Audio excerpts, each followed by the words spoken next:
Blues win. Blues win. Blues win.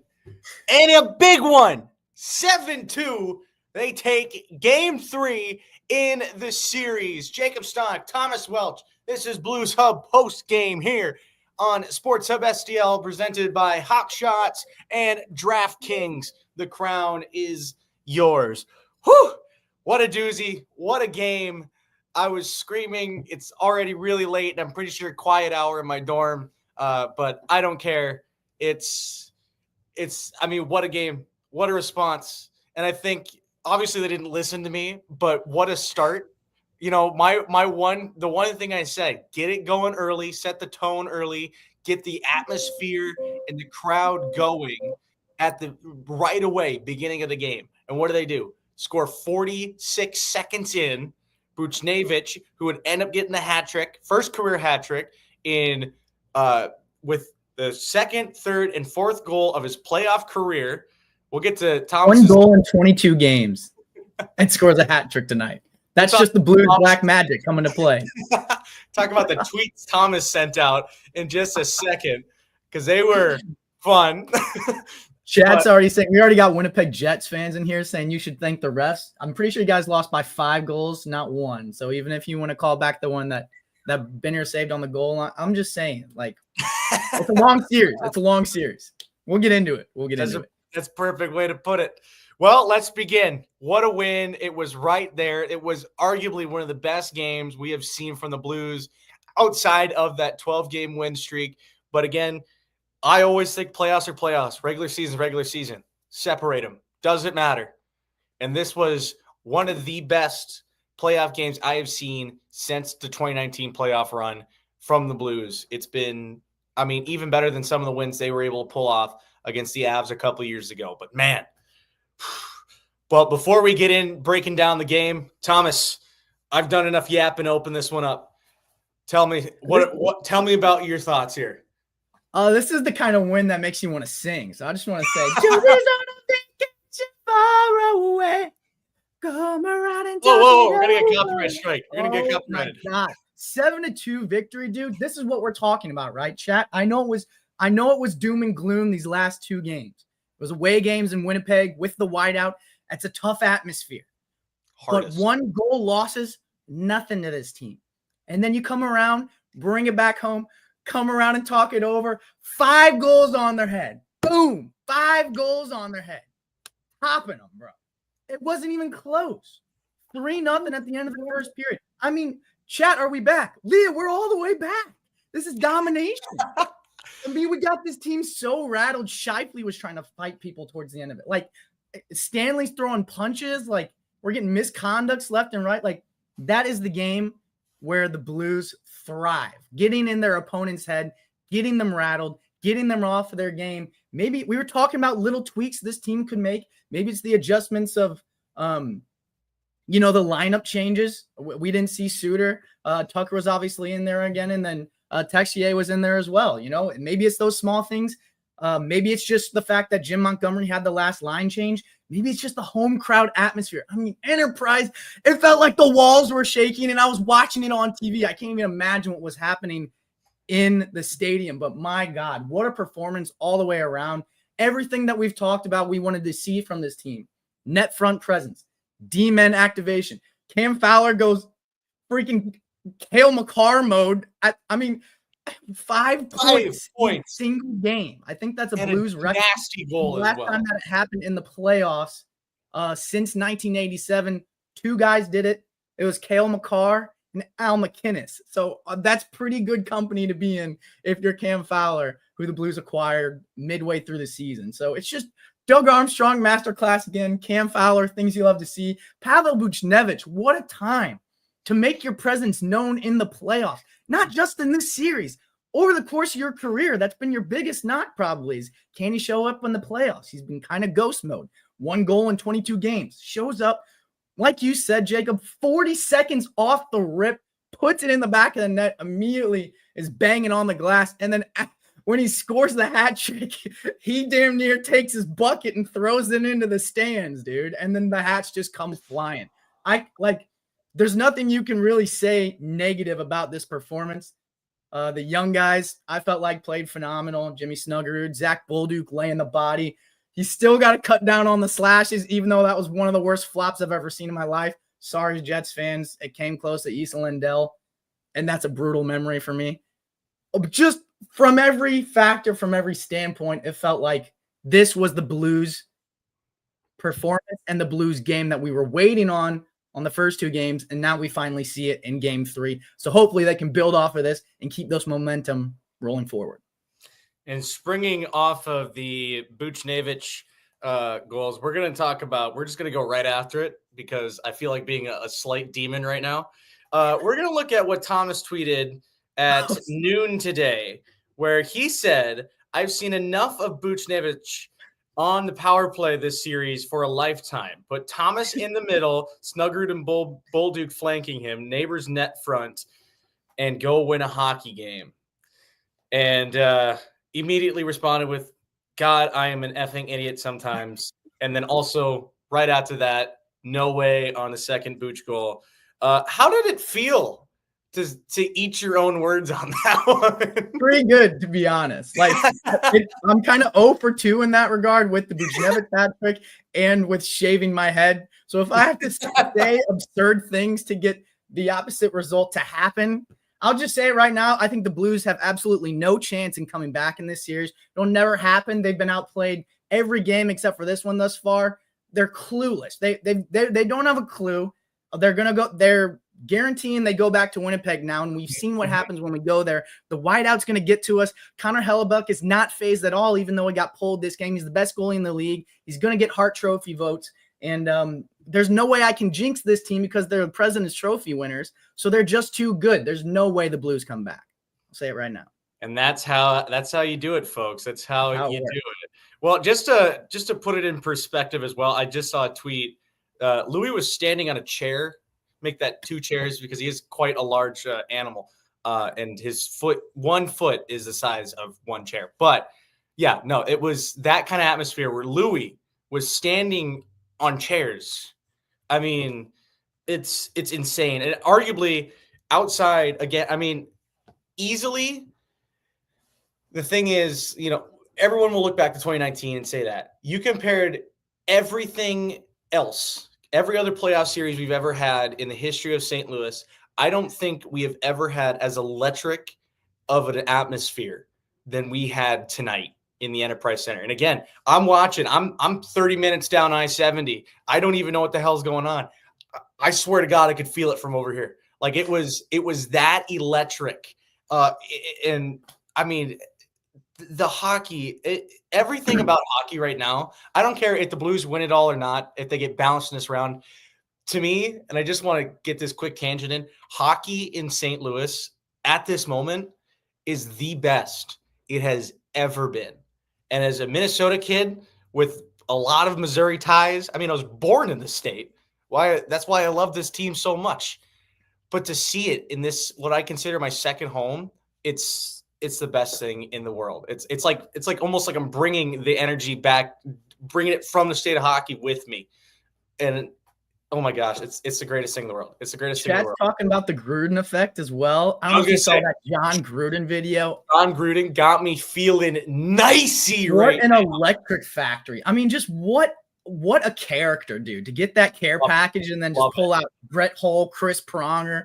Dude, pulling out names. I mean, obviously, Hall of Fame names. He said the Winnipeg Jets have dreams, but the St. Louis Blues are going to be the nightmares tonight. I mean, they had to have seen that video. Jordan Binnington sent him an autographed jersey. He called it, too. Dude, yeah, I mean, if that doesn't get you fired up, I don't know what does. But just, St. Louis Blues are going to be the nightmares tonight. Just absolutely had my mind rattled at work today. And then I go home and see the hype video straight from the St. Louis Blues with the Meet Me in St. Louis in the background. And I'm sitting there and I'm just like, dude, that's like, I wanted to literally just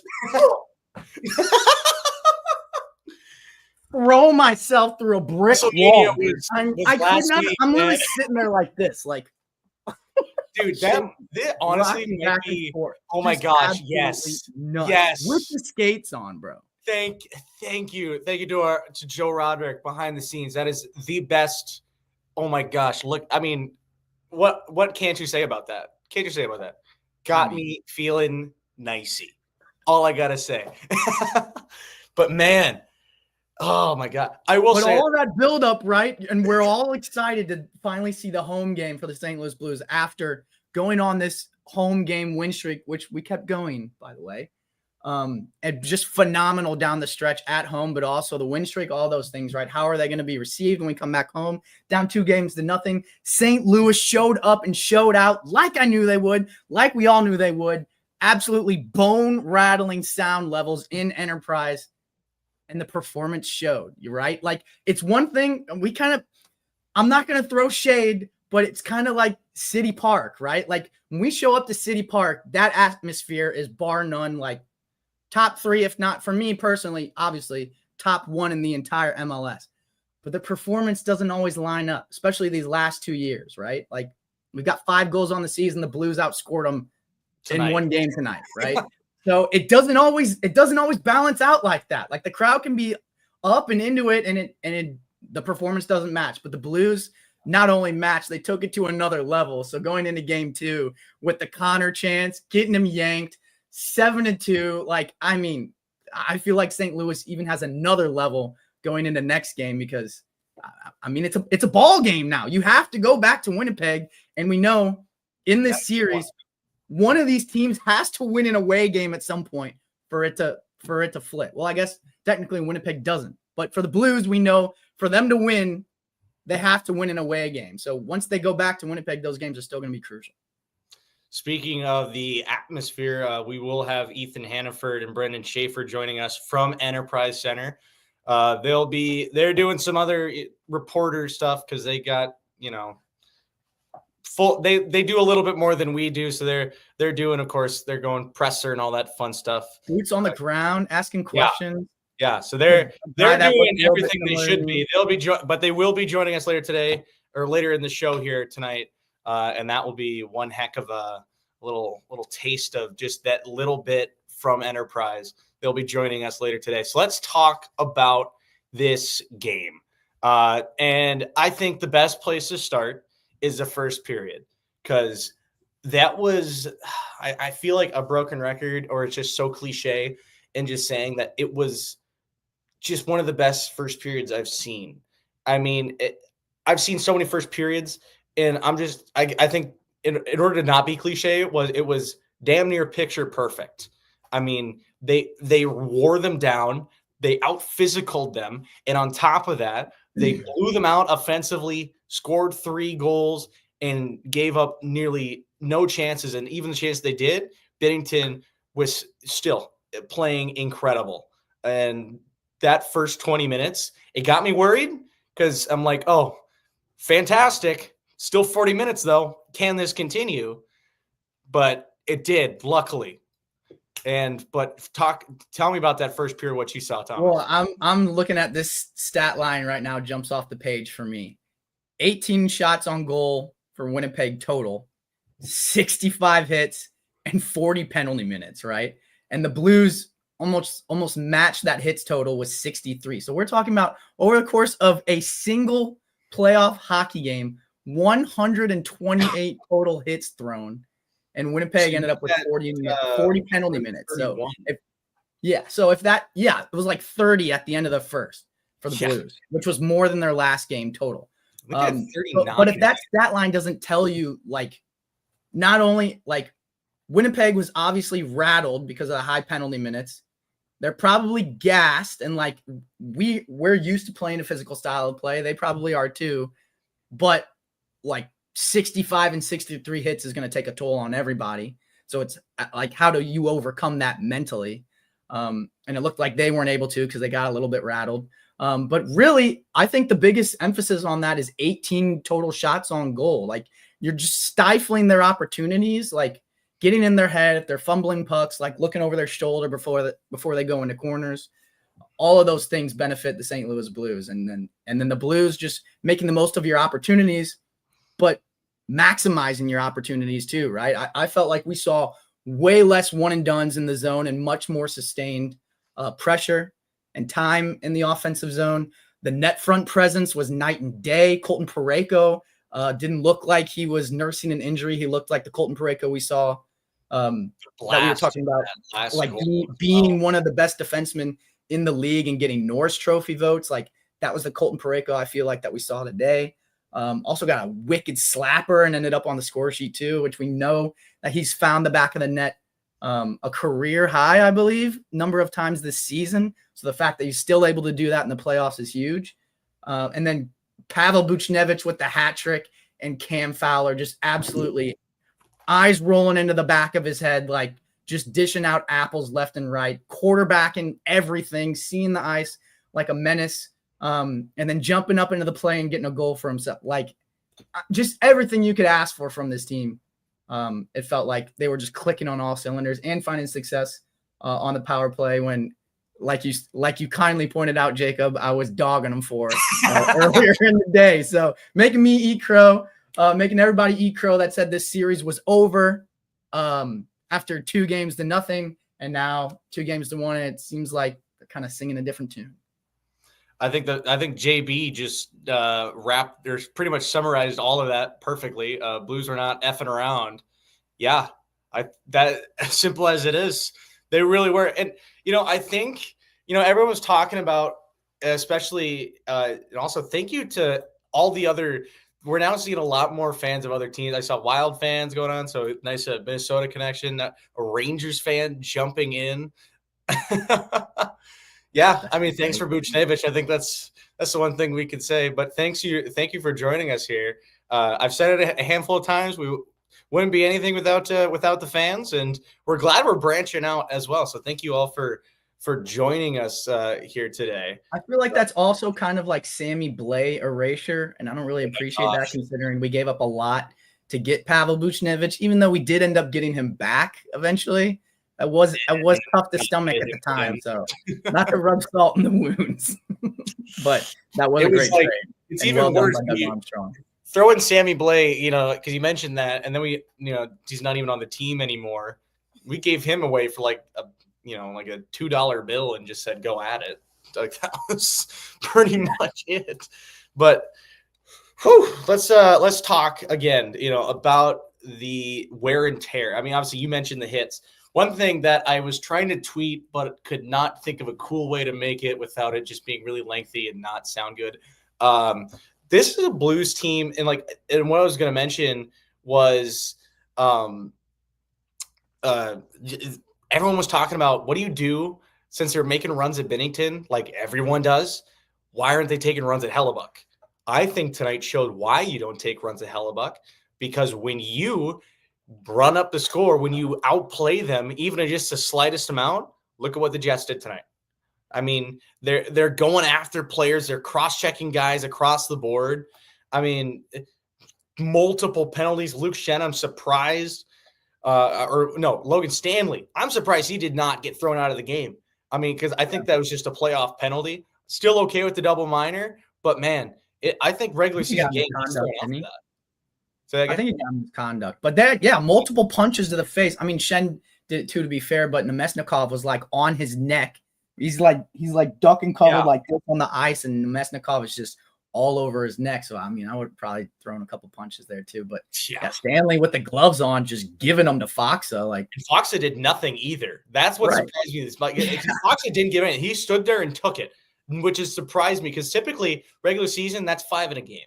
That's easily when you're just standing there, you get cross-checked 3 times, slashed a couple, and then get punched in the end of it all. Surprised Stanley did not get a major for it. But either way, the thing is, the Blues have been so battle tested, I feel like, in these last end of the season, because not only do they have to fight their own way through to just get to the playoffs, but with that, they also became the hottest team, and then they got a massive target on their back. We saw that all that entire stretch where teams maybe not fighting everybody, but they were making runs. They were hitting harder. They were, throwing just a little bit extra at them. And again, you saw it accumulate here tonight where Blues are finally becoming the hotter team and Jets are taking runs at them. But it does not affect the Blues, at least in my eyes. It hasn't affected them, and it really hasn't really done much to try and send a message to the Blues that have been so worn down and weathered already. I mean, I think the best analogy was, trying to shoot a tank with a pistol. It's not going to do anything. Like that's what they're trying to do right now. That is, I mean, what are the Jets going to do now if they have no way to try and, quote, send a message or, try and injure guys, where Blues have already had so many injuries. These guys have been thrown across the ice left and right, hit down. I mean, there almost hasn't been anything they haven't dealt with yet with how the season has gone. They're battle tested, and the stamina, the perseverance, the endurance. I mean, what can't you say about it? Yeah, and I think that also goes to their veteran presence on the team, right? I mean, they've got multiple guys that have played over 1,000 games in the NHL, and they've got a lot of young guys too, right? But I think the veterans do a great job of kind of corralling those young guys. Now, obviously, Bolduc's still kind of flying off the rails a little bit, so we got to reel him in. But Snuggerud's been pretty solid in that regard, and we saw him towards the end of the game, right? Like, look, listen, chat is saying we're oblivious, but if you're watching this Winnipeg Jets team and you're down by 3-0 at the end of the first period, or like 4 goals or whatever it is, like the gap is huge the whole game.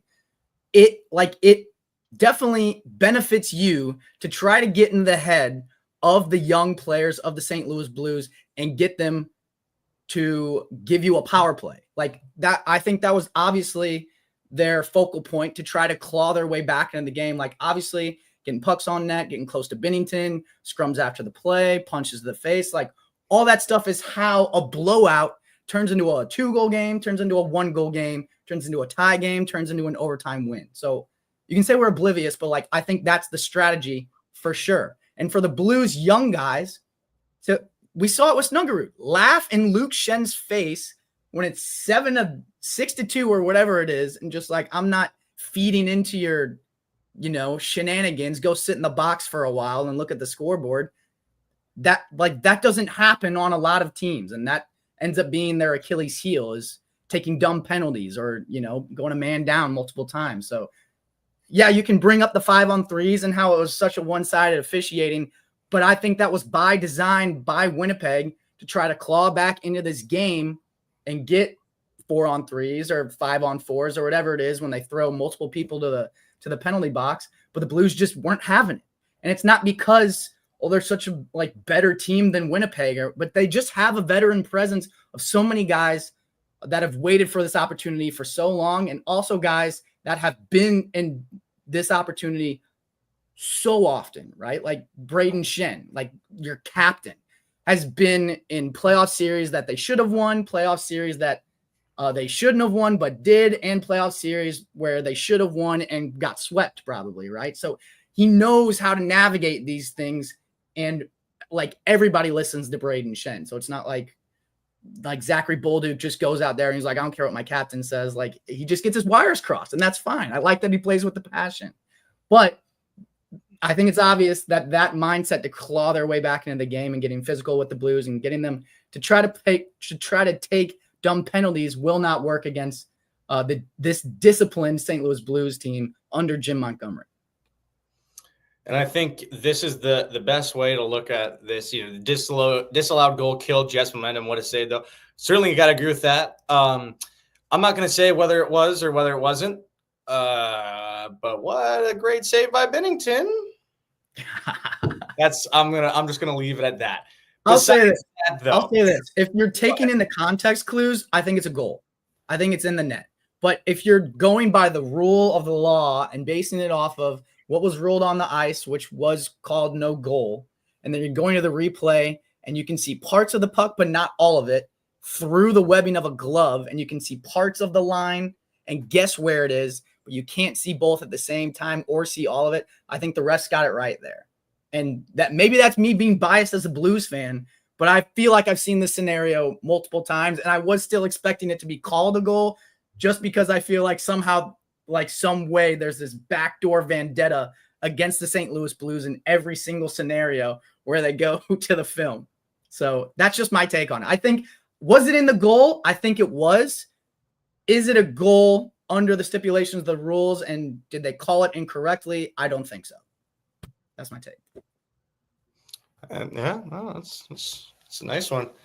But no, that's good. I will agree with that.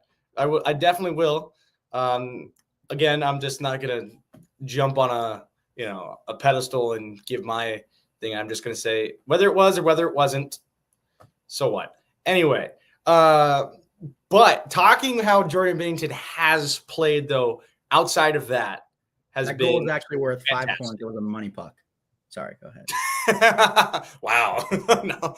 But Jordan Binnington has played incredible. He's playing great hockey right now. He's playing every single game like it's his last. Like every single game is another game 7. And he's just playing great. And that's what you want to see from your goaltender, is that even when you're having defensive struggles, he's still, just, oh my gosh, he's clutching up so well. He's a brick wall in the net. He's playing the puck so well. You don't see that with any other goaltender in this league. His ability to play the puck and what else he is doing is just insane.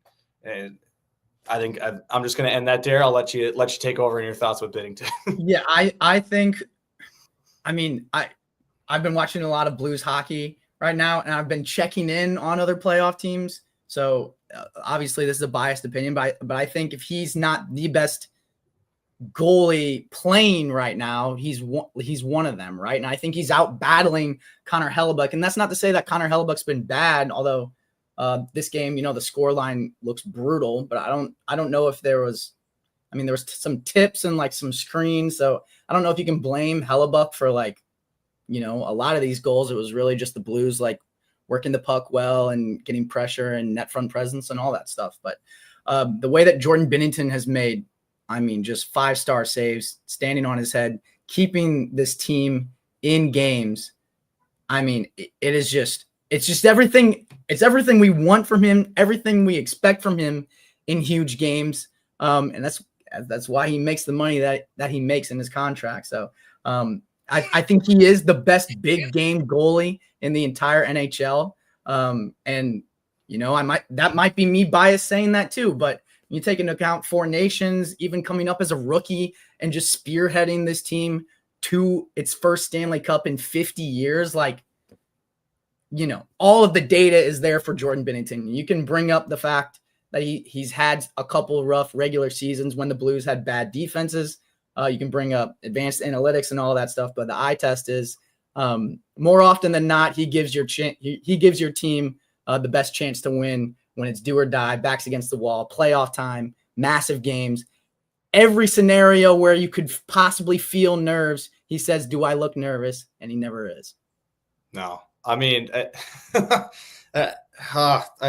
could go on for hours about Jordan Binnington. I love him so much. I'm going to stop there. So looking at the chat, Mysterio talking about Hellebuyck was bad, but so is a team in front of him. But this playoffs, anything can happen. That is true. What I will say about Hellebuyck, this was something that I did tweet earlier today. He can't handle the puck well. I'm sorry, Jets fans, but I've been saying it for years. I've been saying it before 2019. Hellebuyck is not a good puck handling goaltender. I think they know too. Everyone knows it. Yeah, everyone knows it. The reason why he is a fantastic goaltender, because he's good at covering the rest of the 95% of the net. High glove side, can't stop it. But everything else, unreal. That's why he's a Vezina winner. That's just my take on Connor Hellebuyck. He stops everything else in the 95% of the net. Anything high glove side or trying to stop the puck behind the net, he just can't do it. I don't think he would have that problem in the regular season though. It just felt like the playoffs started and all of a sudden he's like an amputee in net. He just can't high glove it at all. It's crazy. I don't think it's like a revelation, bro. It's wild. Because I had Hellebuyck on my fantasy team, so I was watching Winnipeg Jets games the whole season. I was never like, God, he's just Swiss cheese when it comes to high glove. And now this whole series, I've just been like, just throw it high glove and see what happens. And more often than not, it goes into the back of the net. And I know we were talking a little bit about him being tall and so being susceptible and kind of, I guess his first go-to is to go down. So the Blues, it makes sense that the Blues are shooting everything high because it feels like he's kind of leaving that open. But it did not feel, stop me if I'm wrong, Jets fans, it did not feel like this in the regular season. Like he was still making saves on high shots consistently. And it just, as soon as the playoffs hit, he just fell off a cliff. And that is why I think this game could potentially be the turning point of the series. Because someone in chat was talking about this is the first time that Hellebuck's been pulled all season. I don't know if that's true or not. I haven't watched enough Jets games.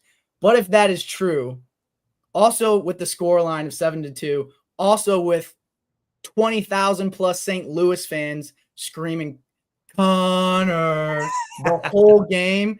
Like, we were talking about how mentally strong Jordan Binnington is, right? And you have to be, given the amount of backlash that he gets on social media. I know that he's still on there, and just the backlash in media, even with Team Canada talking about, like, why are we starting Jordan Binnington? Like, we could have had all of these other goalies that had way better save percentages than him. Like, why did Jordan Binnington even play? And then all of a sudden raising him on their shoulders when they win Four Nations tournament, So like you have to be strong mentally for that. I don't know if Connor Hellebuck is at that same level in terms of mental strength, but we're going to see next game how he comes out. Because if he's still rattled after being pulled in this game, or still rattled at all the goals that he let up, or still rattled about the fact that he can't make a save high glove side to save his life right now, that could potentially be the turning point of the series. Also, the Blues shut down Scheifele and Connor, which I said was my key to victory on the last post game. So if they can keep doing that going forward, and maybe that's just them having the last shift, I don't know. But that seems like a key to success too. So there's a lot of working parts here, but I'll be interested to see how those change or how they stay the same and how they determine the result in game 4. Well, before we get too far gone, just a reminder, it is the best time for some sports betting, especially around St. Louis and the rest of the country. So just a reminder, download the DraftKings Pick 6 app and use code STL Sports. That is code STL Sports for new customers to play $5, get $50 in Pick 6 credits. Better payouts, bigger wins, only with Pick 6 from DraftKings. The crown is yours. Gambling problem? Call 1-800-GAMBLER. Help is available for problem gambling. Call 888-789-7777 or visit ccpg.org in Connecticut. Must be 18 and over. Age and eligibility restrictions vary by jurisdiction. Pick 6 not available everywhere, including New York and Ontario. Void where prohibited. 1 per new customer. Bonus awarded as non-withdrawable Pick 6 credits that expire in 14 days. Limited time offer. See terms at pick6.draftkings.com/promos. Well, I was noticing a little bit in the chat. Obviously, I don't want to start any fights, but I did notice something about the Blues headhunting in 2019. I want to start. What? There was a couple. I know that there was the infamous tripping on Achari by Perron. Other than that, I don't remember anything rough from the Blues. I think the only reason that discourse exists is because of the San Jose series. And by that point, in the playoffs, like everyone is just plain hurt. Like that is what it is. Like if you ask Matthew Tkachuk right now, are you 100% healthy? He's probably saying no, but he's playing because it's the playoffs, right? And like you ask anyone on the St. Louis Blues, are you 100% healthy? You ask Colton Parayko, are you 100% healthy? Like probably not. God, no. We just saw in last game, like he's probably nursing some injuries still and trying to get back to 100%. But it's the playoffs. It's different. They're hockey players. They're different. So to go out and say that, like, oh, discredit everything that the Blues did in 2019, going from last in the entire league to first, just because you thought they played a little too rough against your favorite teams, that's ridiculous to me.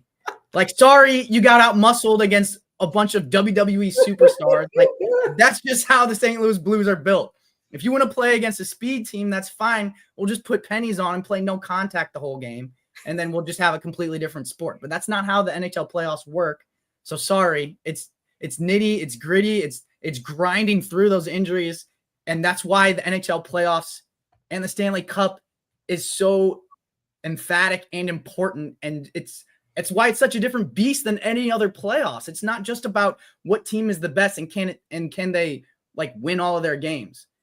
Sometimes it's, can this team stay healthy throughout the course of the playoffs, because we know that they're the best team, but they also have a bunch of injury prone guys. Like, that happens too. So to try and discredit what the Blues finally, after 50 years of existence, win one Stanley Cup, and then everyone comes out of the trenches and just like, doesn't count. You guys suck. You played the wrong way. Like, shut up, dude. Whatever. Anyways. So let's back to the present. I completely forgot what I was about to jump into. Here's my question, Jacob. After the 7-2 rout of the Winnipeg Jets, sorry, Jets fans, do you go into next game with the exact same lineup? Feel like you have to. Jim Montgomery's kind of done that over the course of the win streak. He was like, "Hey, this is working pretty well. I'm not going to touch anything." Now that Tessier's in the lineup, Suter was out, Joseph was out. You can't slot those guys back in after the mojo we just saw, right? Yeah, I think the simple answer is yes. Because obviously you don't want, the simple answer is, if it ain't broke, don't fix it. Yeah. And like when you stack the house of cards and then you're like, okay, just don't touch anything. Just not until it tumbles. No, I think, yeah. I mean, unless there was something that he saw, I mean, yeah, I agree with some of the chat, starting Binnington again, 100%. Texier, definitely, I thought looked good. Texier was always going to be a question mark, but to me, I thought even if he doesn't make a huge impact, he'll still play a good game because he has experience. His size helps so much too. Yes. Because 128 hits on the card tonight, right? Like, yes, Joseph provides something to this lineup too, but Tessier with his passing ability, and his ability, he's low key kind of a nasty shooter, right? Nothing crazy, but I think his shot is deceptive for where he plays in the lineup. But also, I'm pretty sure he's 6'4" or something crazy. He's a big body out there, right? So even if the Jets defenseman or Lowry's taking runs on him, that hits them with a bigger toll than just going up there and crushing Joseph. You know what I mean? Yeah. He doesn't end up on his back on a hit that would put Joseph into the stands. You know what I mean? Yeah. So just a heavier body in a heavier game. I think that could potentially, benefit the St. Louis Blues in their bottom six. And while we're talking about some new additions as well, Tucker in his second game, Tucker, had, in my opinion, a little bit of a shaky start. Obviously, first playoff game, it's like playing your first NHL game all over again. It's just, I'm confident for some players there. Because playoffs are a completely different animal. But Tucker played well tonight. I thought he had some really, really good looks. Made some good defensive plays, made some good plays at the blue line as well, and he even made some decent plays offensively. Just a little stuff, but again, again, those little things he did today, and he even made some good big plays as well on the defensive side. It's a good step up to see from Tucker here tonight. Army of 12-year-olds in chat is talking about why would you sit Jordan Binnington? That's a hell of a name. After this game, I agree with you. And Jordan Binnington in the playoffs, like we talked about, big game factor, all thing, he's your default starting goalie every game, regardless of who you're playing, right? That being said, Joel Hofer has, I'm pretty sure, I don't know about now, considering Jordan Binnington played pretty solid tonight, but I'm pretty sure Joel Hofer during the regular season had better numbers against Winnipeg and is from Winnipeg. So in that regard, I could see under different circumstances, if we lost tonight, then I think you probably go to Hofer. And it's not because Binnington's been bad. It's just you got to try something different, right? Exactly. That being said, 7-2 victory. I'm not touching the lineup, but I could see, like I said, under it's different circumstances because Hofer actually has better numbers against Binnington. So that's why it's a conversation, but I don't think you're touching it going into game 4. I think the one thing I was looking at here in chat, Richard Clay is saying maybe put Suter back in over Leddy or Tucker. Probably not Tucker.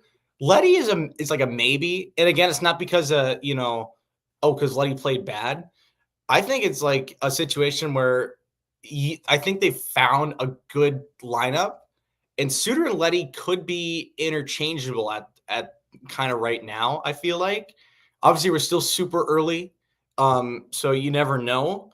But if it's just if it's just the one move that he makes is switch Leddy then Suter, I'm not going to be, hurt about it. But at the same time, Leddy is a little bit younger.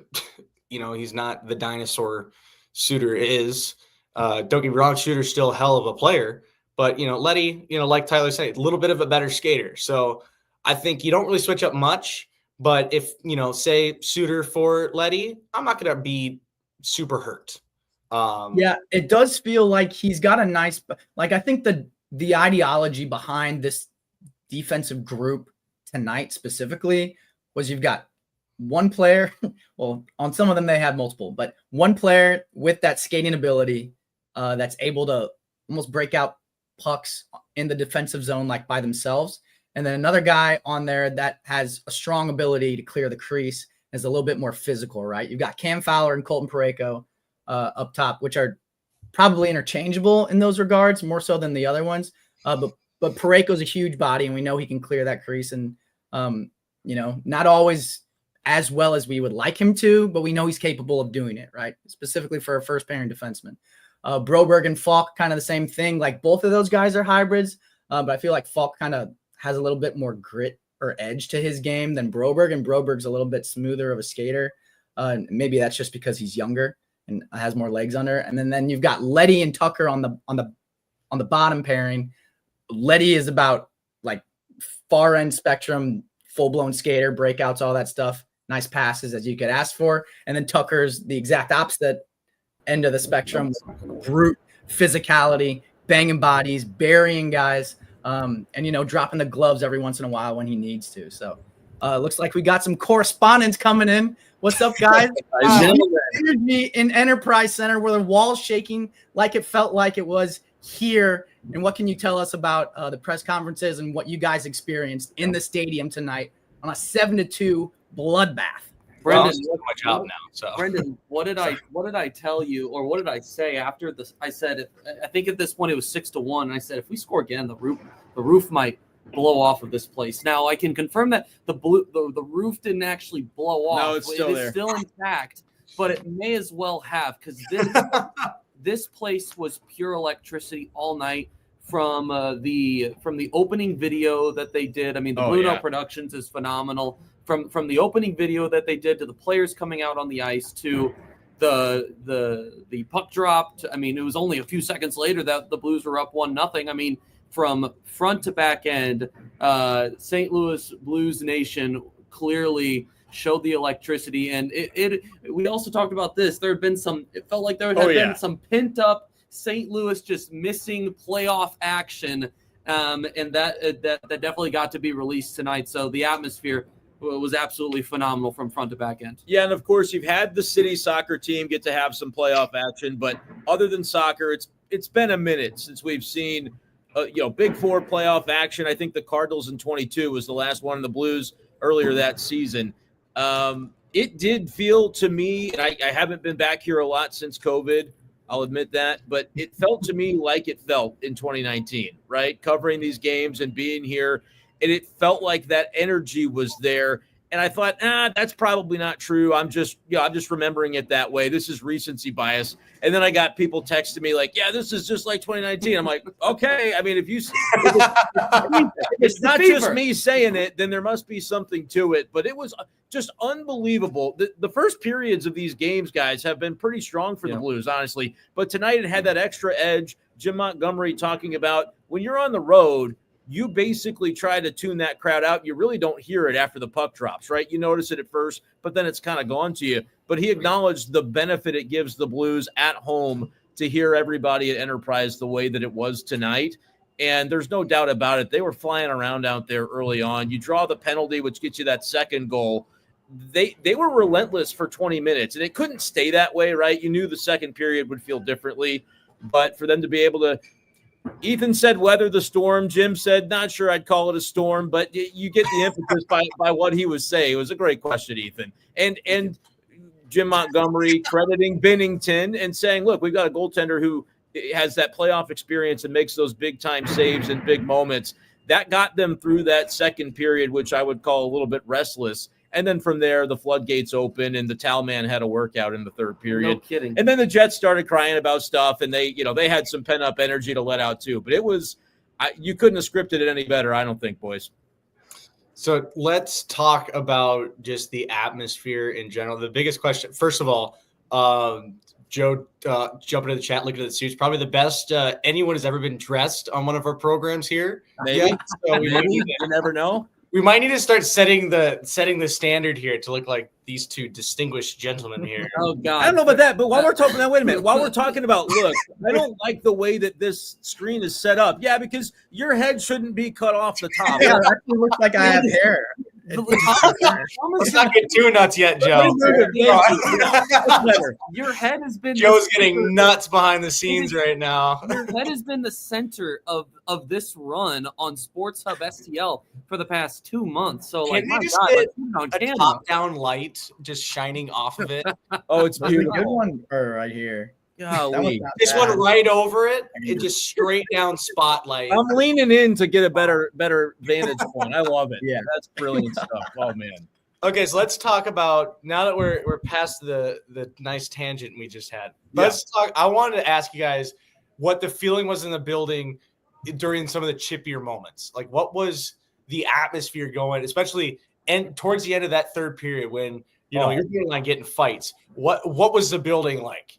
Well, Ethan turned to me and said, I don't know, about midway through the period, and said, like, this is what the rest of the game is going to be. And he was right, but the crowd was loving it because a lot of it was just the Jets throwing tantrums and then getting penalized for it and the Blues scoring again. I think for the seventh goal, the PA man, Tom Calhoun, didn't even really get to read off who was getting penalized because the puck was already in the back of the net. So, of course, Blues fans loved it because it was just consistently the next one would come, and everybody loves a good scrap, but usually it led to a Blues power play, and so they would score. It was awesome. But something else that I also mentioned when we were fortunate for the opportunity to spend a whole hockey game with Brenden Schaeffer. This is nice. Over This is here. Good bonding time for us over here. But something I mentioned is I think that I was getting a little concerned at this point. You have a 4-goal lead.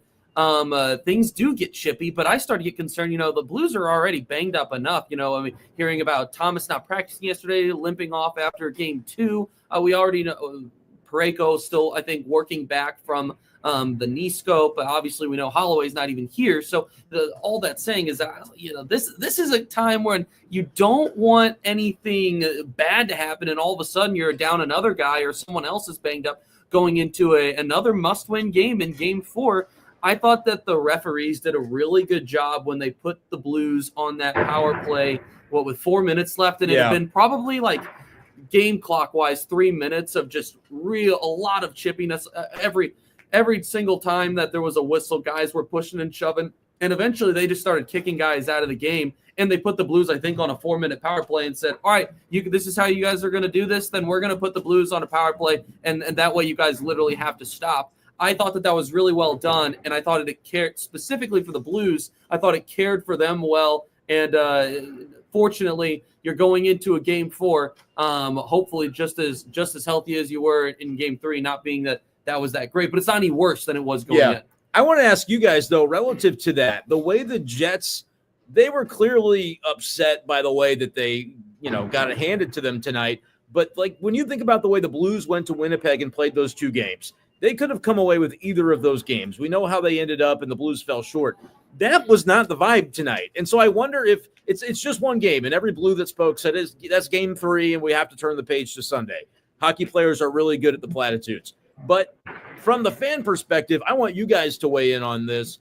Seeing that third period unfold the way that it did, what does that do in your mind to the tone of the series because clearly the Blues were getting under their skin in this game. Yeah, Jacob and I were actually talking about this a little bit before you guys hopped on, but I do think this game has the potential because of the reasons that you listed, right? Both away games in Winnipeg were essentially 1-goal games outside of empty netters. So it felt like the Blues were in it. I mean, you had like a last-minute goal in game 1 and then the third period goal in game 2 as the game winners. It really felt like the Blues were in it all the way up until the end. And this felt like I was holding myself back from saying this game was over at the end of the first period because it was 3-0. So when you take that into perspective, along with the fact that chat was saying this was the first time that Connor Hellebuyck has been pulled all season, and with his puck playing ability, also with the crowd chanting Connor throughout the course of the night, I do think a lot of things about the NHL playoffs are about how can these teams turn the page? And I'll be anxious and excited to see how the Winnipeg Jets are able to do that come game 4, because, I mean, we're talking about a President's Trophy team. So you're talking about a consistent winning team throughout the course of this season. What happens when that team faces significant adversity? That's what I'll be anxious to see. And if Connor Hellebuyck, this is the first time that he has been pulled, how will he come out next game? Will he still be rattled? Because nobody's got the nerves that Jordan Binnington has. So that I do think this potentially has impacts in turning the tides of this series for sure. It really feels like it might. The tone was what it was. It'll be obviously really important for the Blues to start fast in the next game, because if you see that tone shift in the very beginning of the next period, well, it's not really going to be something that is carried over. But as it kept going, like, you knew the drill, you knew it was coming, but the Blues were in those games. The Jets just got embarrassed. So, like, the way that they respond to that is going to be indicative. But I think the Blues also seem to have the right mindset and mentality of, like, we just got to do that again, because it was truly the first period. You said I was hesitating to, 3-0. That third goal was really important. Mm-hmm. 2-0. It was like, okay, how long is this going to last? You knew the Blues would not be able to keep up that energy for 60 minutes, but to get a third goal before it started to kind of wane back in the second period was key. And that review, what was your guys' perspective on the review of the Binnington save? Because I had tweeted it out already. I said, Binner just made a 2019 save. You guys are going to love it. I had to delete it because I'm like, oh, they're reviewing it. I was deleting one tweet. It would have been up there for 20 minutes because the damn review was so long. That was a tone-changing moment in the game as well, because they kill off the rest of that penalty and ultimately don't give up anything more in the period. That changes it. And then the fact that Buchnevich scores the hat trick goal. You mentioned the puck playing ability of Hellebuyck. I don't know what he was doing on that play, but that happened so quickly after the Jets get their one goal that you're like, all right, if they were going to mount a charge, it would have been there, but they squandered it so quickly. So, but the review, I don't know what everybody's thoughts at home was about that, because I saw 91% of the puck across the line, but I didn't see 100. So they couldn't call it. They couldn't. Again, my stance as of right now is it could have been or it could not have been. I'm just going to leave it at that. I live too close to Winnipeg to really do too much. Just to put in perspective, I give some more context. I live closer to Winnipeg than I do the Iowa-Minnesota border. So that's how like pretty soft excuses, Brenden. Yeah, I think we all know what we saw. Okay, we saw. I will say this. I was texting with my friend the entire review. It felt like forever. Too long. And the one thing I will throw in here that I texted him, I did say, I'm going to cry if it counts. I kind of actually half meant that and not just being fully dramatic, because I knew if that one goes in, that is a game. Tough. That's a momentum-changing, game-changing goal if that goes in. If you have to look at it for that long, it's not a goal. I mean, that was what I was leaning back on. I also think if they would have called it a goal on the ice, it would have stood too. Yep. So I think it just came down to the letter of the law and the fact that, like, 9 times out of 10 when they're reviewing, like, if the puck is obscured or the line is obscured at any amount of time, like, you can't conclusively say that you saw it cross the line and the white space in between. I think you just have to go by default with the call on the ice, and the call on the ice was no goal.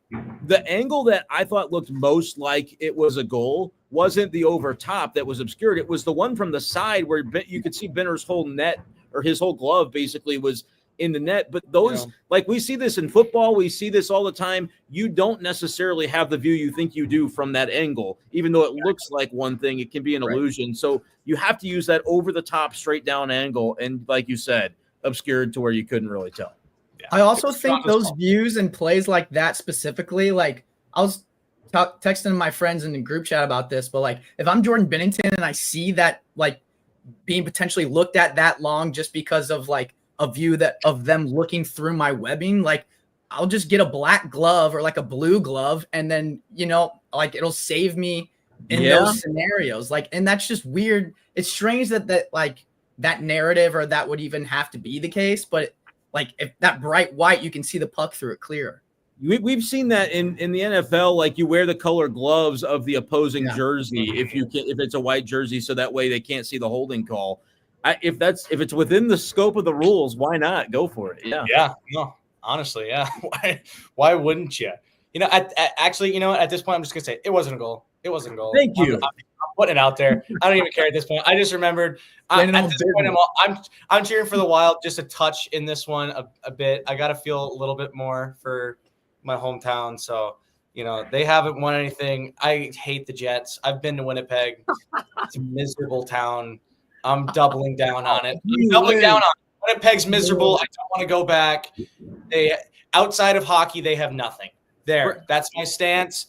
I will say we do have a good amount of Jets fans in here and Jets fans in the comments. So I will say, I'm sorry, guys. Yeah, I'm sorry for Jacob. Also, I really enjoy the way that you guys play hockey and have played. Hockey's good. Hockey's good. That's it. I like Hellebuck when he's not playing against the Blues. You like him when he's giving up a great player. You like him then too when he's giving up 6 goals. First time this season. That's true too. First time this season. I will say this: if the Blues lose this series, and chat right now is saying Stars or Avs, Winnipeg. I hate the Stars and I hate the Avs. I'd much rather Winnipeg beat either of them and move on to the next round. And I would probably root for Winnipeg if they made it to the Stanley Cup too.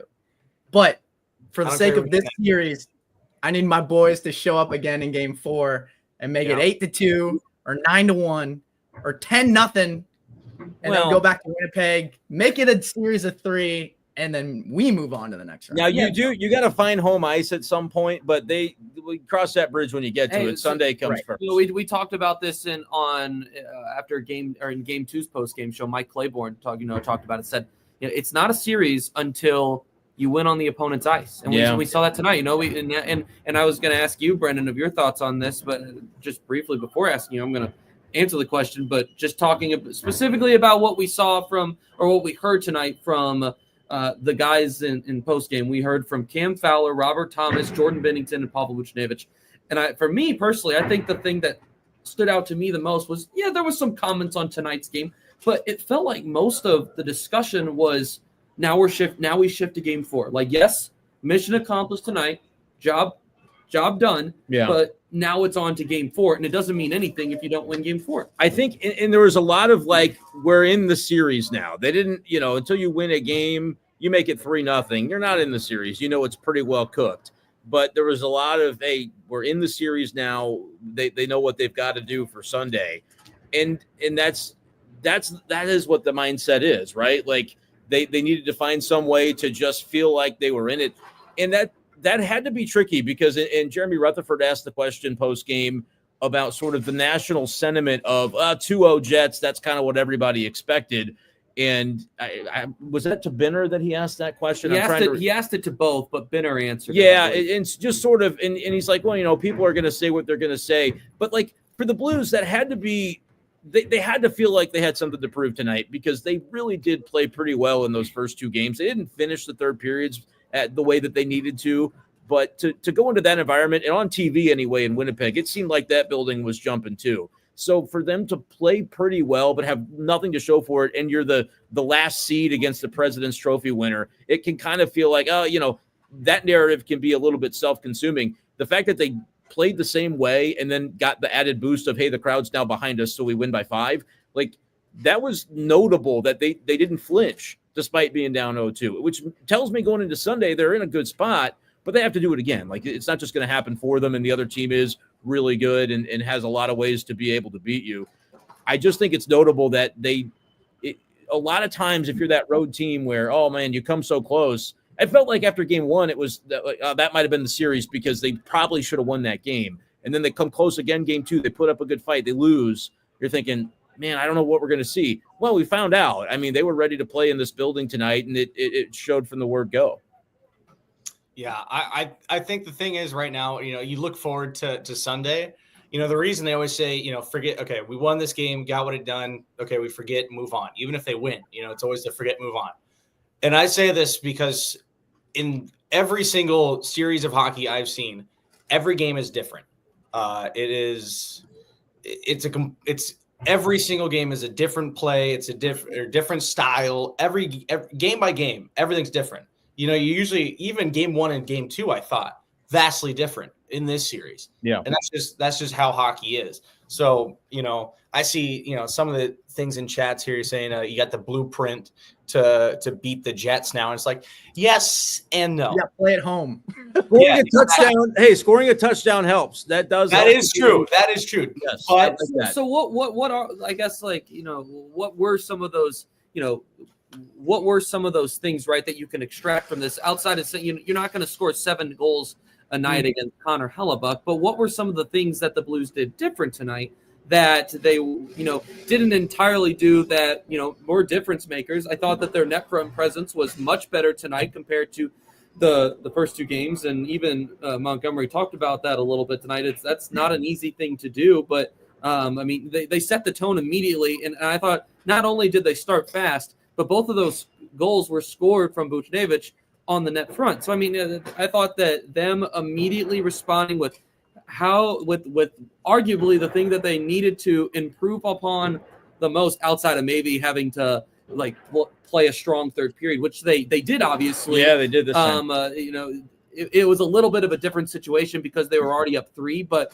given the opportunity, they still did. But you looked at the 2 main things, right? They did do tonight that a lot of people, both locally and nationally, were saying this is what they have to do to have a chance against Winnipeg.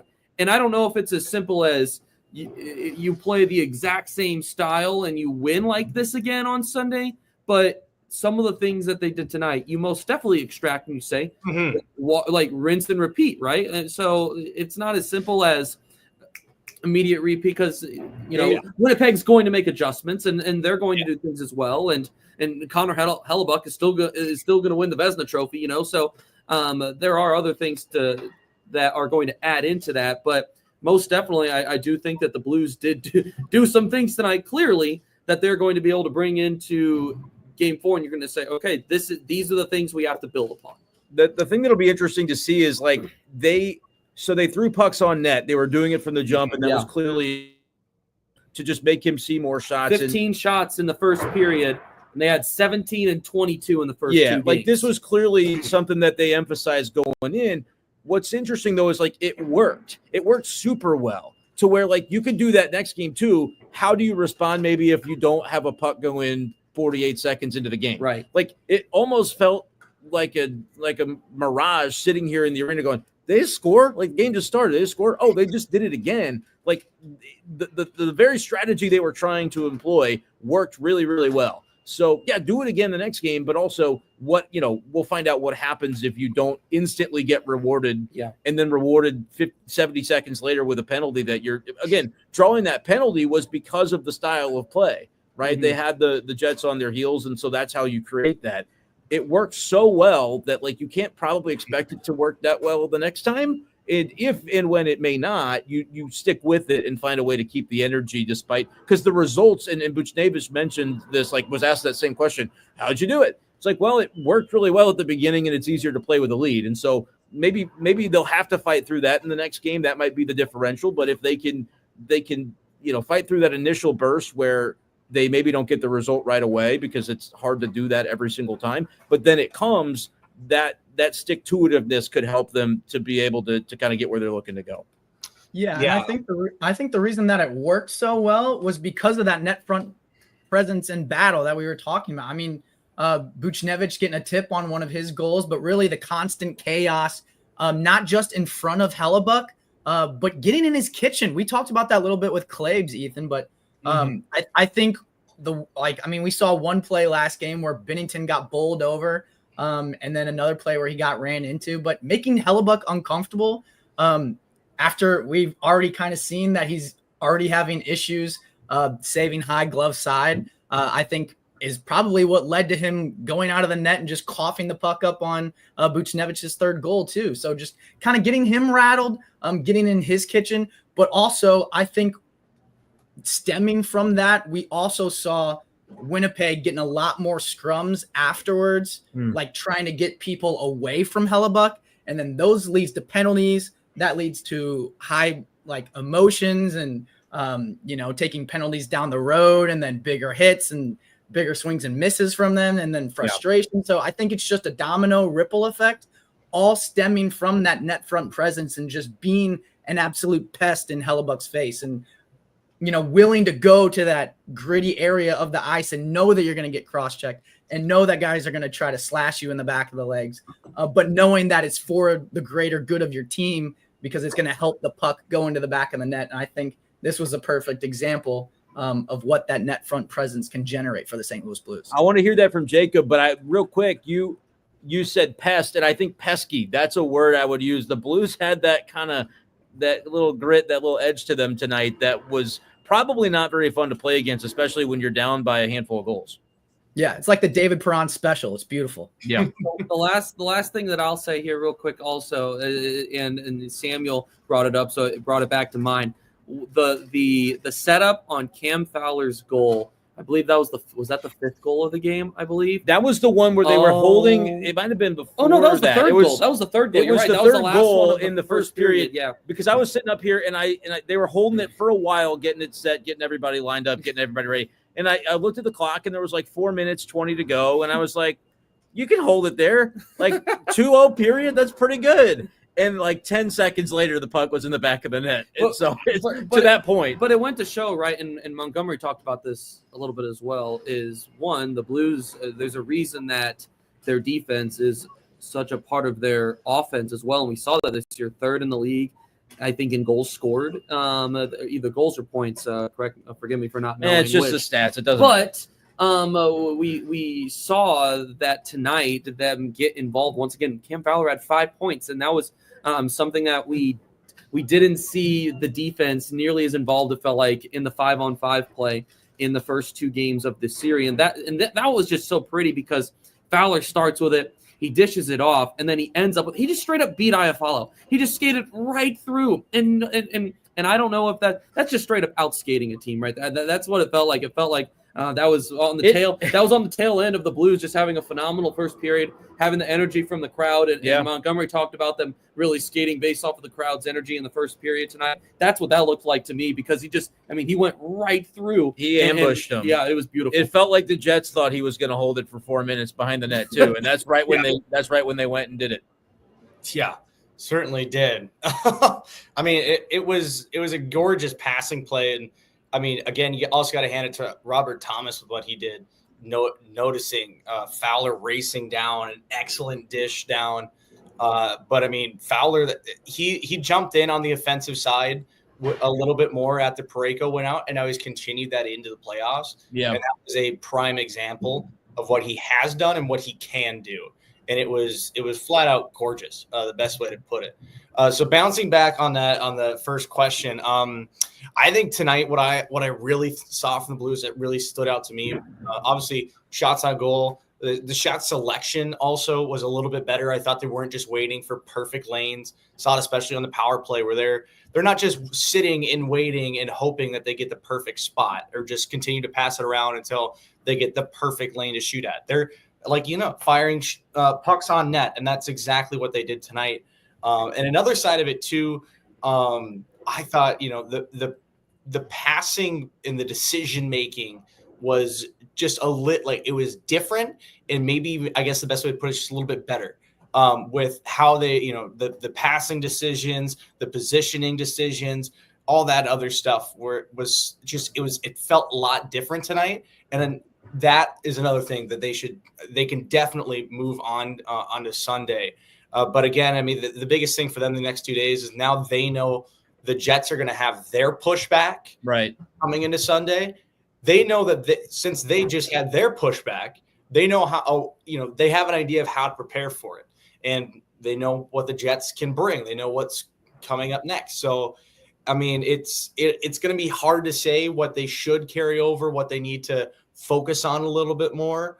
But I mean, like you said, just peppering the goaltender, getting those shots on. I thought they did a great job tonight. And yeah, I think the other things too is just, again, that decision making was, I thought, so much better in just making the smart, simple plays and turning that into the very creative plays. They did that very well tonight. They should carry it over to Sunday, in my opinion. I do think it's important too. The passing was really crisp as well. I just like the space that they created with the crisp passing, especially in the first period, was really notable. Mm-hmm. I do think it's important too. Chat as talking about the injuries as well on Winnipeg's side, with Velarde and Ehlers out, and then tonight DeMello was out as well. So as we prolong and get deeper into this series, there's more of a chance of not just one of those players coming back, but multiple. So it is crucial for the Blues to kind of, take advantage of this beaten and battered Jets team as they are right now, because those are some absolute studs that are just waiting to, get back in the lineup. So Ehlers is come out, take care of business. What'd you say, Ethan? Ehlers is out for the whole series. They said he would be done for the series, but Velarde, I was surprised Velarde wasn't back tonight, because they were talking about him being likely for game 2 going into the series. So I mean, it's kind of like a wait and see with him right now. But Ehlers, from everything I believe that has been reported, he is out for the series. Okay. Thank but yeah, God. I think it's just, the deeper you get into it, the more dangerous they potentially get. So, getting those wins in as soon as possible to get yourself back into the series, I think is crucial, and the Blues taking advantage of it. Yeah, it was mentioned too. You talk about kind of wanting to wear down the battered and beaten Jets a little bit. Montgomery, he made a quip about, this is where you wish you were playing in 2 nights from now, because they put, what did you say, it was 30 hits in the first period? It was. I saw 30 hits, but then I saw that it was updated later to 39. Okay. I didn't see that official. They beat at him least to 30 hell. hits. Yeah, they were got hit 128 total in the game. That's crazy. Yeah. They were definitely making that a point of emphasis, and so his point was like, you almost wish you were playing 2 nights from now when you're kind of on the offensive. But I think the Blues will benefit, and it'll be a day game Sunday, obviously, so not a full 3 days, but they'll benefit too from having that rest, because they've got to be the same team that comes out charged on Sunday to be able to kind of set that tone. There was obviously no doubt that they were the ones setting the tone tonight, and you do it again, maybe not with 3 first period goals, but you play that style again, and things could very well go positively for the Blues. And I think you're going to see another great crowd on Sunday. I mean, the way the building was tonight, anybody that was here for this game who doesn't yet have a ticket for Sunday will be like scouring the market trying to get one. It's going to be rocking. I saw they just shot up immediately following the game. Definitely. Yeah. Nobody wants to miss this kind of party. That makes sense. Mm-hmm. Understandable. Best party in St. Louis on a Sunday at noon. I mean, yes, sir. Not much else to do, but one hell of a party for the only one being thrown. I will say, it's there's no better way to spend a Sunday afternoon. Get right out of church. Amen. Whatever you do, wake up late with a nice hangover, straight up into Blues hockey. There you go. He's a college kid. Yeah, well, can't blame me. Be better. I'm not saying it'll be me, but I do think playoff hockey too. I know the NBA playoffs are going on right now, but it's just like, okay, I don't know if they're still doing like playing games or whatever, but it's just can't. It's not even comparable. Like, nowhere near. Just across the board, like all of these series are just so back and forth and so exciting to watch. And I'm just happy that shaved my head and everything, went on a 12-game win streak, and we're like, we made the playoffs. Like, we're so happy to be here. Like, even if we get swept, it's okay, because we're so far past expectations of what they were for this season. That being said, I'm so glad we didn't get swept. I'm so glad we obliterated the Jets tonight. Literally the best team in the entire NHL throughout the course of the season. And it genuinely feels like, this is the biggest margin of victory in the series so far. So it really feels like the Blues are back in this thing and competing with the best teams in the NHL, just like we knew that they could for the last month of the season. I'm going to predict it. They'll have to win one close on Sunday. Like it's have to 1 goal, 2 goal game. Maybe if it's like the empty netter becomes the big sigh of relief, but that might be the vibe for the next one. You just don't see this often, but the fact that the Blues did this, I do think is meaningful. Yep. Yeah. Gotta agree. I do say I saw this just on my Instagram right now. A fun quote that I just want to recite. Watching playoff hockey is so fun. I love raising my blood pressure and lowering my life expectancy. So good luck Sunday to everyone watching, because that's exactly how I felt these past few days. After at least 3-0 wasn't that bad, but that's playoff. This wasn't hard at all compared. No, this one was a lot easier, lot easier than Tuesday. I'll tell you that. It was. Ace in the chat makes a good point, though. He says every team has a bad night. So do you guys think that this was more of an instance of the St. Louis Blues finally reaching their game and their full potential and just finally outplaying the Winnipeg Jets? Or do you think that like the Winnipeg Jets more so choked it away, or like a balance of both, or like 60-40, or what do you guys think? The Blues blitzed them. The Blues took exactly what they wanted from that first period. And once that happens, the rest of the game inherently has to follow that. Like, that's the script that has now been set out for the game. So period 2 is, okay, the Jets are going to make a push. What do the Blues do to stop it? And when they don't get that overturned goal on Binnington's save, when they don't score on their, the Blues had a penalty that they drew, and 12 seconds later, the Jets get one. And so it's 4-on-4 for a while. Like, there was a moment for the Blues to race through this, but once you started getting into the penalty box a little bit often in the second, and the Blues didn't flinch and they were able to kill off, that's the best power play in the league, right? So, like, the fact that the Blues are able to kill that off, that's how the second period had to look. Yeah. Like, you can't imagine a period where the Blues score 2 more goals and it's 5-0. Like, it's just not the way hockey games go, the ebbs and flows. So that the script was set out from what the Blues did at first. Like, the question of, did the Blues take it to them or did the Jets choke it away? The Blues did that in the first 2 minutes of the game, scoring the goal and then drawing the penalty, which led to the other goal. And everything else had to follow from that. So I'll give the Blues all the credit. I don't even think it's 90-10. Like, it's the Blues just did that, and the Jets got blitzed. Now, they're not going to get blitzed again. So you have to be prepared to potentially win in a different way. I think that's just the best way to put it. Win in a different way. Like I said, every game is completely different from game to game, series to series. And I think that's just the perfect way to put it. The Blues basically have to figure out using the same tactics to play a different game is kind of a good way to kind of sum up some of the past little tidbits here.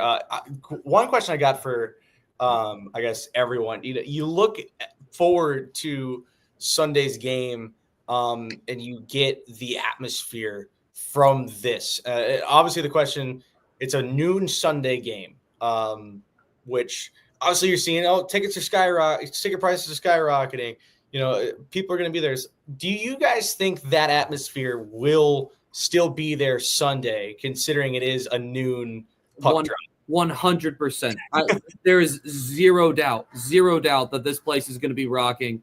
8:30 start time tonight. Like, not the most ideal, not the most convenient. Like, this place is going to be up on its feet again. It's going to be rocking. And I think just to back just what we were talking about a second ago, how do the Blues win differently, right? Like, and Brenden had mentioned it, the Blues are going to have to learn how to win a close game, and how they do that is they have to once again figure out how do you play with the level of physicality that they have, while also being able to play a strong third period in a close game.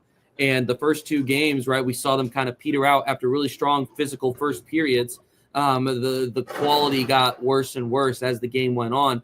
The Blues are still going to have to figure out how to fill out that formula. Like, that doesn't change. Like, what we saw tonight, like, The only difference between tonight and the first 2 games of the series was that the Blues were able to get in the back of the net. But the Blues have started off extremely aggressive in all 3 of these games. Yeah. Were they able to pinpoint and execute a little bit more tonight? Yes. Did they have the home crowd behind them to amp them up more? Yes. But I mean, a lot of these things have been really similar in the way that these 3 games have started out as far as how the Blues are approaching it. So the question really remains the same. Is St. Louis going to be able to figure out or be able to keep their legs under them enough to where they're going to be able to win a close game and keep that level of play as the game goes into the third period? Because the thing that we've seen with Winnipeg, once again, I'm taking tonight with a grain of salt because of the way the game had to be played in the second, but Winnipeg has gotten stronger, or in the first 2 games got stronger as the game went on. Like in a close game, it's almost like that's where they want to be. And you felt like the Blues, even though it was tied, they were playing on their back heels, right? It was like, it doesn't feel like momentum's on our side right now.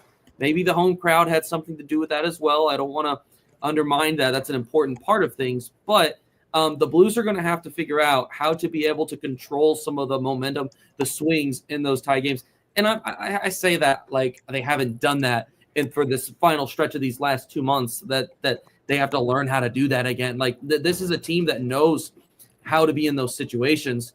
But now in a series against a team like Winnipeg, where you have to be prepared to go 7 against a strong physical team that has a solid net front presence and is really good at protecting their goalie, you're going to have to figure out how to do some of the things better than what the Jets are that they're really good at doing. I do think they have kind of shown that really over the course, like since the 4 Nations break, like they've done a really good job. It almost felt like a 180 flip from the beginning of the season. Like when an opponent gets up like a goal on them or 2 goals, even 3 goals at times, like they don't hang their heads. Like they put their boots on, they go to work.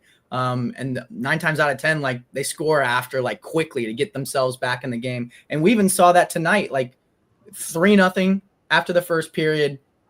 Nothing happens in the second period, and the third period, the Jets come out and score, right? Make it 3-1. And next, like, for me, watching this team throughout the course of the whole season, like we saw before 4 Nations break, like that can spell like red flags, right? Will like that be a domino effect? Everything just falls apart and we end up losing this game 4-3. But Pavel Buchnevich scoring not even a minute afterwards, kind of putting everything to rest, getting the 3-goal lead back, and then the Blues score again to add the exclamation mark and then score again after that. I think just kind of shows that this team is built to overcome adversity and built not to hang their heads or get rattled, but built to be disciplined in every regard of an NHL hockey game. And that kind of, I feel like that spells success moving forward. Like even in games 1 and 2, when the Blues were losing, even when we were losing with 1:30 left and they scored that late goal, I was like, this team's never really out of games because I've seen them do it over this like shortened stretch post 4 Nations break. So I think that spells success for them throughout the course of the rest of this playoff series for sure. And one more thought there. I think winning a close, emotional one Sunday where it doesn't come quite as easily might be what has to propel them to kind of get that grit to win on the road, which inevitably is going to have to happen at some point in this series, right? What kind, we talked about confidence in what tonight's game did. What is winning a close one in that atmosphere? I think that's what they need. What does that do? I mean, look, you can win 5-0. That'll play too, but I think winning on a third period goal, that could be that could be what they need to kind of feel they can get over the top. I agree. Because you got to go back there, and that building's still going to be rocking too. So you got to navigate that eventually. That whiteout is so awesome too. It is really cool. Yeah. So cool. Winnipeg, I've been there a couple times. Winnipeg, I honestly will say, is the hardest. As much as I talk trash on Winnipeg, they are the hardest arena to play in. That's no doubt in my mind. I've been there 2 regular season games, and they still fill it out like it's a playoff game nearly every time. It helps when you only have to fill out 15,000, Jacob, okay? Well, you'd be surprised. Allowed 15,000. The game 1, they do both anthems. And when you hear the True North ring out, I was like, oh, damn, like this is going to be a problem. These guys are ready. It's so loud. It's the Canada Life Center is, you can tell it, they have not much but the Jets. It is. Well, they had thousands more people outside just standing there. Love It's like, hi, we're watching hockey. Like, okay. They need the Jets. I get it. They live and need breathe them. it. They live and breathe it. They Good for need them. their Jets, to say the least. Question for you. So speaking on the Jets, do you think that they play Hellebuck next game? Quick hitter here. Do you think they play Hellebuck? Yeah. Hellebuck, Yeah. is the sky blue? My God. Oh, yes. I can answer that one. Yes. Just thought I'd throw in a fun one for you, fellas. I think Velarde plays next game.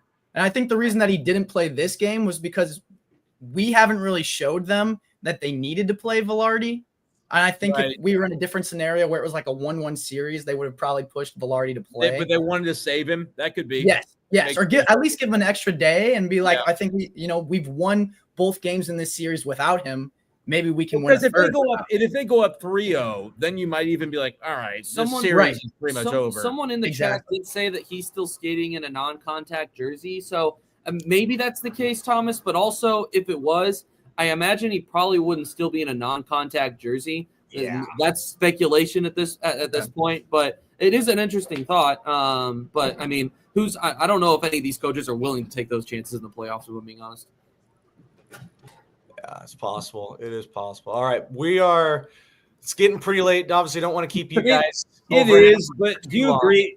Real quick, I'm seeing this tweet of the Buchnevich goal, his third goal. Does that look like he's throwing his hat? Is that the celebration? Yes. I think it is. Because that guy's so full of crap. After the game, all the writers want him to give a great quote about having a trick. He's like, "Yeah, I didn't really pay attention to that." Ben, whatever. Get out of here. He's throwing the literal hat. That's his celebration. Yeah. This is the same guy that scored a goal a while ago and was riding a canoe. Like, I mean, come on. This guy's got like premeditated sellies in his mind. Booch is just going to booch. Literally, Booch is going to booch. I think that's the best way to put it. Afterwards, he's like, I don't know. I didn't know. I didn't see nothing. Like, whatever. That's almost better of a quote, though. He's like, I don't know what you guys are talking about. Pretty good.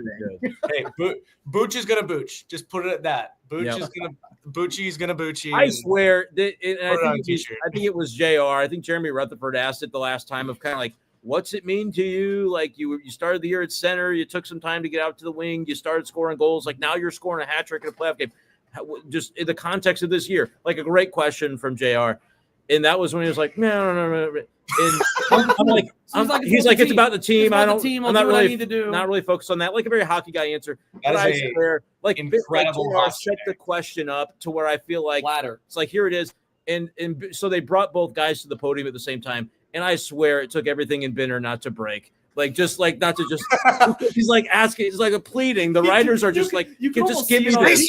Oh, he was like doing that. He was like doing that, like smirking. Like you try, like, oh, I got to scratch my nose. Like, just to distract yourself. He was trying so hard because it was like, all right, let's get a really good humdinger of a quote here as we're heading out. Nope, wouldn't do it. No. But he threw the hat. I just watched it on video. So yeah. No, Stone that was cold though. I kind of like that. He's all business. It was awesome. Yeah. God, there's no other player like Buchnevich. Thank you, New York Rangers. Thank you so much. Well, as we are beginning to wrap up, because I'm sure Brenden and Ethan are getting ready I to am screwed in the worst way tonight. Have fun with that drive home. Yeah. All right. Quick one for all three of you, just to wrap this one up. Final thoughts on today's game and what to expect on Sunday from what you guys saw. I'm so proud of the team.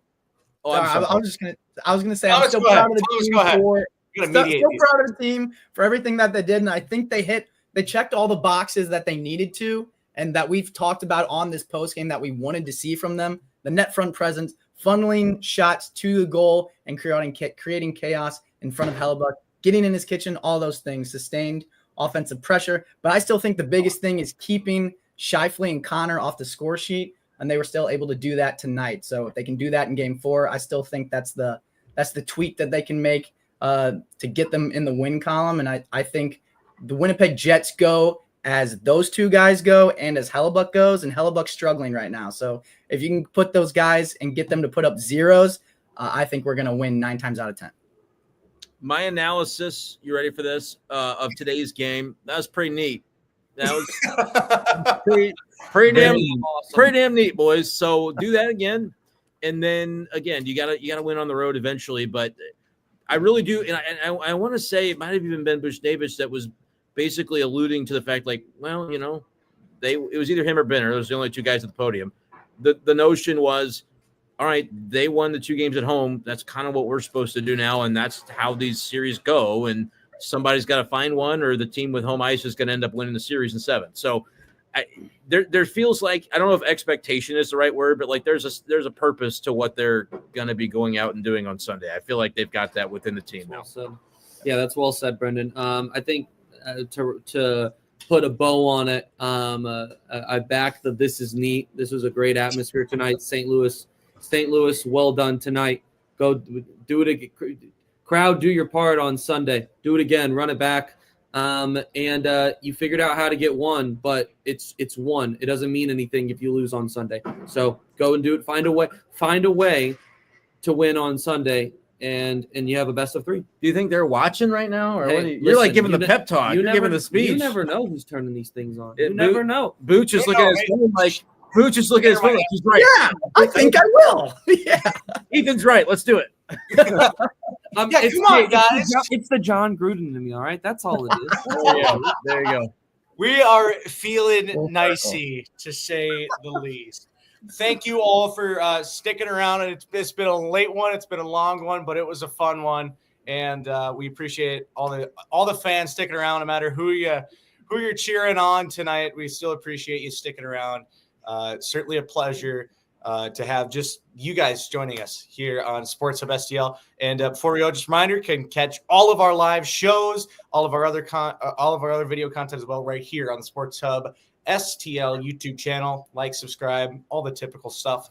Follow all of our socials, X, Instagram, you name it, we probably got it at this point. And check out all of our other content over on sportshubstl.com. Big thank you, Brenden and Ethan, joining us from Enterprise. Know it's been a long day. Safe ride home for both of you. Thomas, thank you again for jumping on with me. That bald head, man, we just love to look at it. Just rubbing it for good luck, dude. It's the crystal ball. I see Blues winning 6. Thank you. Oh, that's a bold prediction. I mean, no, actually, that's probably right. Like, they're going to win in 6, or they're probably not winning. So I agree with that. Yeah. Yep. We go hour and a half just so we can see more of his bald head. I'm Jacob Stanoch. Lisa, I don't know if I'm least important or not. I'm just here for the ride. We're having fun. As always, let's go Blues. This has been the Blues Hub postgame on Sports Hub STL. Let's get them on Sunday, boys.